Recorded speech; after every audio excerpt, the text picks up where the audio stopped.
On Hot Picks today, we are focusing on one of our favorite sectors, biotech and pharma. Our guest has Eli Lilly as a top selection. He sees growth for this drug giant amid continued success in the weight loss drug boom.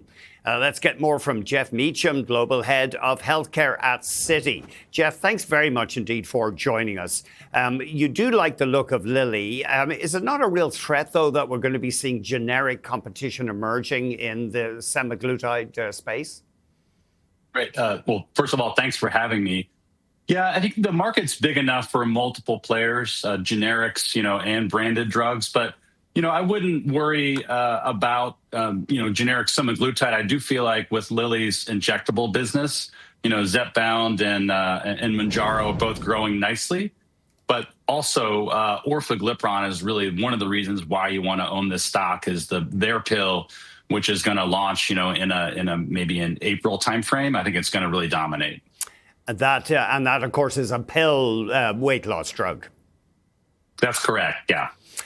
They have other irons in the fire, though. They have a medicine in inflammation as well. Can you tell us a bit about that? Yeah. So what's interesting is that the GLP-1 mechanism of action is broadly applicable. And what Lilly's finding is that it could help amplify the clinical effect in other diseases. So they just recently had data, for an inflammation drug, Taltz, that the GLP-1 makes it better. So I think that could, provide an extra leg of fuel for their inflammation business. Maybe down the road, oncology or neurology, GLP-1s work, in a broad way. And I think that that's something that obviously not in the stock at all. Can we move on to Vertex Pharmaceuticals? One of their core businesses, cystic fibrosis. Yeah, this is a great business for them. There are very few competitors here. Vertex is really dominated and probably should continue to dominate really. And the IP goes really quite far out. We're talking late 2030s. The issue with Vertex is really, what is the encore to their success, right? So they have a drug for non-opioid pain relief, and they have a cell therapy, a gene-edited product for sickle cell anemia and beta thalassemia. And now they're adding a drug. We'll see maybe this Thursday when they report, fourth quarter earnings. There's a drug for a kidney disease called IgAN. So a fourth, drug to the mix here. So that's probably the bigger focus of Vertex. The CF business, I wouldn't ever say autopilot, but it definitely feels like, it's sort of it's going on autopilot. And then Regeneron Pharmaceuticals, you see this stock climbing to the $900 range. What are their crucial growth areas? Yeah, so Regeneron has had for many years, three legacy businesses. So Eylea for an ophthalmology drug, Dupixent, which is a drug for many different types of inflammation conditions, and then Libtayo, which is an oncology drug. Those are still, growing nicely. Eylea has had some generic competition and had some branded competition, but that's fine. It's held its own. But the reason why we like the stock here is the pipeline. So they have a next-gen drug for melanoma that could be, anytime in the next couple of months, and then a very, very deep pipeline in the oncology hematology franchise that, in the next, call it 1 to 2 years, we'll see a lot of data points, a lot of phase 3 reveals, phase 2 reveals that should be very positive for the stock. What is the latest thing in oncology? Can you generalize for us? What are promising areas of research right now and new drug development?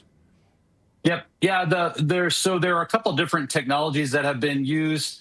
Antibody drug conjugates. This is where you attach a toxic payload, a bit of a silver bullet approach to a tumor. And then immuno-oncology, same thing. It's tools that have been around for a few years, but we're getting much better at engineering more specific immune responses to the tune of what called bispecific antibodies. So there's a lot of excitement there, and there's a lot of companies in the mix too. So it's not just about gene and cell therapy. There are many, very, I would say, validated and foundational technologies that are still growing quite nicely.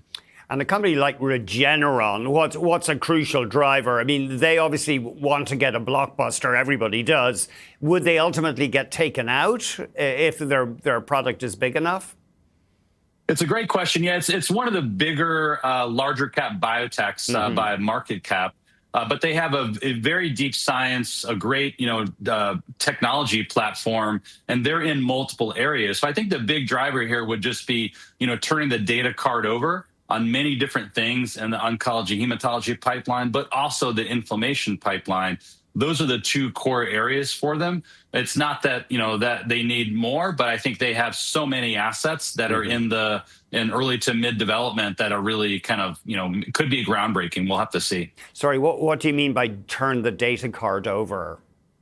Just release the final, phase 2 or phase 3 data. In other words, did the trial work or not, right? Did the drug work or not in a clinical trial? That's probably that's in biotech land. That is one of the bigger binary events that we have, right? You either have a drug or you don't.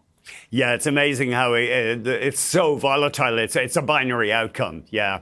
Thank you very much. That's right. But you do have a base business, though, I think supports the downside protection. So Regeneron has ongoing revenue, in other words. Yep. Yeah. Thank you very much, Geoff. Really appreciate it. Geoff Meacham, the Global Head of Healthcare at Citi.